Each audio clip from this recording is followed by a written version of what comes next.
नमस्कार मित्रांनो, मी Pradeep Shitole PS academy मधून आजच्या आपल्या स्टॉक अनालिसिस सेक्शन मध्ये तुमच्या सर्वांचं मी स्वागत करतो. तर आजच्या सेक्शन मध्ये आपण पाहूया कोणते स्टॉक आपण जे रेकमेंड केले होते ते प्रॉफिट बुकिंग साठी आले होते. त्यानंतर आपण कोणते स्टॉक पोर्टफोलिओसाठी आपण डिझाईन केलेले आणि आज आपण लाईव्ह मार्केटमध्ये कोणते ट्रेड निफ्टी, बँक निफ्टी आणि निफ्टी प्लॅन केले होते त्यावरती आपण आज सेशन मध्ये काय करणार डिस्कस करणार. सो मित्रांनो, आज आपल्या टेलिग्राम चॅनल मध्ये सकाळी 9:35 एक स्टॉक मी रेकमेंड केला होता ज्यामध्ये आपल्याला प्रॉफिट बुक करायचं होतं. हा स्टॉक आहे रोटोपंप, जो आपण 470 450 रेंज मध्ये आपल्याला बाय करायचा होता. जो आपण रिकमेंड केला होता 12 जूनला आपण तो सांगितला होता. रोटोपंप आपल्याला स्विंग साठी प्लॅन करायचा होता. 470 450 रेंज मध्ये तुम्हाला तो बाय करता आला असता. टार्गेट आपल्याला 490 520 या दोन टार्गेट साठी आपल्याला रोटोपंप मध्ये काय करायची ते आपल्याला एंट्री प्लॅन करायची, जो आपण 12 जूनला आपण रिकमेंड केला होता. आज रोटोपंपनी काय केलेले फर्स्ट टार्गेट जे आपण 490 प्लस टार्गेट सांगितलं होतं तर रोटोपंपचा आज काय झालेलं फर्स्ट टार्गेट तुम्हाला या ठिकाणी बुक झालेलं तुम्हाला दिसेल. ओके, सो आपण तो प्लॅन केला होता 12 जूनला आपण या लेवलला तो प्लॅन करायला सांगितला होता. फर्स्ट टार्गेट होतं रोटोपंपचं, फर्स्ट टार्गेट आहे 490 फर्स्ट टार्गेट होतं आणि 520 हे सेकंड टार्गेट आहे. रोटोपंपचा आजचा जो हाय आहे, आजचा हाय गेला होता 515चा आजचा काय झालेला आहे ते रोटोपंपचा तुम्हाला हाय गेलेला दिसेल, जो आपण रिकमेंड केला होता इथे 12 जूनला आपण काय केला होता तो रिकमेंड केला होता आपल्या टेलिग्राम चॅनलवर. ओके, सो या ठिकाणी जर आपण पाहिलं तर रोटोपंप मध्ये आपण 470 ला जर आपण एंट्री प्लॅन केली असती आणि 500 प्लस ला जर आपण तो आज एक्झिट केला असता तरी आपल्याला रोटोपंप मध्ये जवळपास आपल्याला 8 ते 9% रॅली आपल्याला काय करता आली असती, पीक करता आली असती. ओके, दुसरा जो स्टॉक आपण प्रॉफिट बुक साठी सांगितला होता, आज आपले 3 स्टॉक प्रॉफिट बुकिंग मध्ये आलेले. त्यामध्ये मिंडा कॉर्पोरेशन, सो मिंडा कॉर्पोरेशन आपण सांगितलं होता 6 जूनला आपण तो रिकमेंड केला होता 455 445 रेंज मध्ये आपल्याला तो बाय करायचा. 480 500 या दोन टार्गेटसाठी आपण मिंडा कॉर्प मध्ये एंट्री घेण्यासाठी सांगितलं. सो मिंडा कॉर्प आपण फर्स्ट टार्गेट जो आहे तर मिंडा कॉर्पचा आपल्याला फर्स्ट टार्गेट तुम्हाला या ठिकाणी आलेले दिसेल. ओके, 6 जूनला आपण तो या ठिकाणी रिकमेंड केला होता ज्यामध्ये आपल्याला एंट्री प्लॅन करायची होती मिंडा कॉर्पोरेशन मध्ये. 450 400 त्या रेंज मध्ये आपल्याला त्याला काय करायचं होतं 455 445 रेंज मध्ये आपल्याला मिंडा कॉर्पोरेशन बाय करायचा होता. ओके, 445 रेंजला जरी आपण तो या लेवलला बाय केला असता तर फर्स्ट टार्गेट आपला आहे 480 आणि आज जर त्याचा हाय बघितला तर आजचा आहे तर 482 चा आज काय झालेला आहे मिंडा कॉर्पोरेशनचा हाय तुम्हाला दिलेला दिसतो.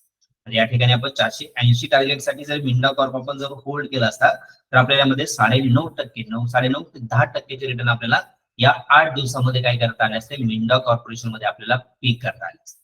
त्यानंतर तिसरा स्टॉक जो प्रॉफिट बुकिंग आलेला आहे तो आरसीएफ आपण या लेवलला प्लॅन केला होता. 10 जूनला आपण काय सांगितलं होतं आरसीएफ मध्ये आपल्याला एंट्री आपल्याला प्लॅन करायची होती, ज्याचा फर्स्ट टार्गेट काय झालेलं ते आरसीएफचं तुम्हाला आलेलं दिसेल, जो आपण रिकमेंड केला होता.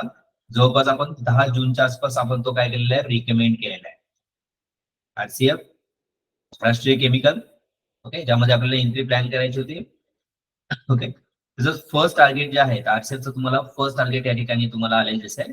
आरसीएफचं फर्स्ट टार्गेट जे आपल्याला बुक करायला सांगितलं होतं या ठिकाणी 175 165 रेंज मध्ये आपण तो बाय करायला सांगितलं होता. अगदी 3 ते 4 दिवसामध्ये आपल्याला आरसीएफ मध्ये पण आपल्याला काय करता आले असते 165 160 रेंज मध्ये जरी तो बाय केला असता तर आपल्याला 5 ते 6% रिटर्न हे आपल्याला 6 दिवसामध्ये आरसीएफ मध्ये काय करता आले असते, बुक करता आले असते. सेकंड टार्गेट 190 साठी तुम्हाला होल्ड करायचं असेल तर आरसीएफ एक लॉंग टर्म काउंटर चांगला बनू शकतो, तर आपण याला बिंदास होल्ड करू शकतो. ओके, हे जे स्टॉक तुम्हाला मी रेकमेंड केलेले किंवा तुम्हाला जे मी अनालिसिस सांगतो हे तुमच्या एज्युकेशन पर्पजसाठी सांगतोय, ज्यामध्ये आपले ऍडव्हान्स टेक्निकल कॅन्डिडेट जे आहेत त्यांना हा सेटअप माहिती आहे. हे सगळे स्टॉक आपल्या या बीटीएससीचा जो आपला सेटअप आहे त्या सेटअप मध्ये आलेले असतात, ज्यामध्ये आपण डीसीएस आपण बाय केला होता तो अजूनही त्या सेटअप मध्ये. ओके, म्हणजे स्टॉक तुम्हाला अनालिसिस कसे करायचे, स्टॉक मध्ये एंट्री कुठे करायची, स्टॉक जर डीप लेवल आला तर त्याला ऍव्हरेज कुठे करायचं आणि प्रॉफिट कुठे बुक करायचं आहे, हे सगळं तुम्हाला आपल्या ऍडव्हान्स टेक्निकल कोर्स मध्ये तुम्हाला शिकायला भेटेल. ओके, त्यानंतर आपण आज लाईव्ह मार्केटमध्ये निफ्टी बँक निफ्टी मध्ये आज आपण कोणता ट्रेड प्लॅन केला होता, कारण आज फिन निफ्टीची एक्सपायरी होती. निफ्टी आणि बँक निफ्टीने चांगला गॅप अप दिला होता आणि गॅप अप नंतर मार्केट एका रेंज मध्ये तुम्हाला काय झालेलं निफ्टी स्टक झालेलं तुम्हाला दिसतं. लाईव्ह मार्केटमध्ये मी सांगितलं होतं मार्केट गॅप अप झालेला आहे, जोपर्यंत फर्स्ट कॅन्डलचा हाय आणि लो ब्रेक करणार नाहीये तोपर्यंत मार्केट कुठेही मुवमेंट घेऊ शकत नाही. त्यानंतर बँक निफ्टीमध्ये आपल्याला एक चांगली मुवमेंट मिळाली होती, ज्यामध्ये आपण कॉल साईडला एंट्री प्लॅन केली होती, कारण आपल्या सेटअप नुसार एक आपल्याला अपसाईडला रॅली मिळाली आली होती, त्यामध्ये आपण काय केलं होतं, कॉल साईडला आपण एंट्री प्लॅन केली होती बँक निफ्टीवर. ओके, फर्स्ट वीक मध्ये आपण पुट साठी प्लॅन करत होतो, पण आपल्याला स्पिन निफ्टीमध्ये पुट साईडच्या लेवल मिळाले होते. त्यामध्ये आपले पहिल्या 2 कॅनल मध्ये 9:30 पावणे 10 पर्यंत आपले 2 ते 3 ट्रेड झाले होते. त्यामुळे आपण त्यानंतर कोणताही ट्रेड आपण प्लॅन केलेला. त्याचबरोबर आपल्याला लाईव्ह मार्केटमध्ये मी तुम्हाला हिरो झिरो साठी एक कॉमन कॉल रेकमेंड केला होता 22,500, ज्यामध्ये आपल्याला 45 मध्ये तो बाय करायचं सांगितलं होतं मी. ओके, ज्यामध्ये तुम्हाला नो प्रॉफिट नो लॉस मध्ये तुम्हाला तो एक्झिट सुद्धा करता आला असता. कारण आज मार्केट जर आपण बघितलं, बँक निफ्टीने रॅली दिलेली आहे, पण मी ते क्वीन निफ्टीमध्ये कुठे तुम्हाला एक परफेक्ट अशी रॅली आपल्याला मिळाली नाहीये.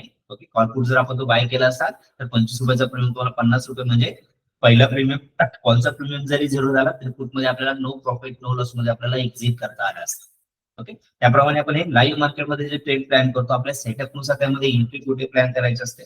आपले 2 ते 3 सेटअप आहेत, त्या सेटअप नुसार आपल्याला निफ्टी बँक निफ्टीमध्ये आपल्याला लाईव्ह मार्केटमध्ये आपल्याला एंट्री प्लॅन करता येते आणि आपल्याला प्रॉफिट बुक करता येते.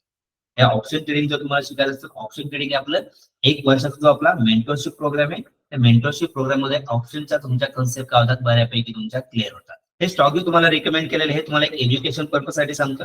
ओके, जर तुम्हाला ऍडव्हान्स टेक्निकलला जॉईन करायचं असेल तर आपली नवीनच एक बॅच आपली स्टार्ट झाली, त्या बॅचला तुम्हाला जॉईन करता येईल. आणि तुम्हाला जर मेंटरशिप करायचं असेल, ऑप्शन ट्रेडिंग शिकायचं असेल तर ऑप्शन ट्रेडिंगचा आपला पूर्ण 1 वर्ष कोर्सला पण तुम्ही जॉईन करू शकता. सो मित्रांनो, हे जे तुम्हाला स्टॉक जे मी तुम्हाला शेअर करतोय हे तुम्हाला कसे वाटतात त्याला लाईक करा, सबस्क्राईब करा आणि शेअर करा. Thank you guys, thank you for watching this video.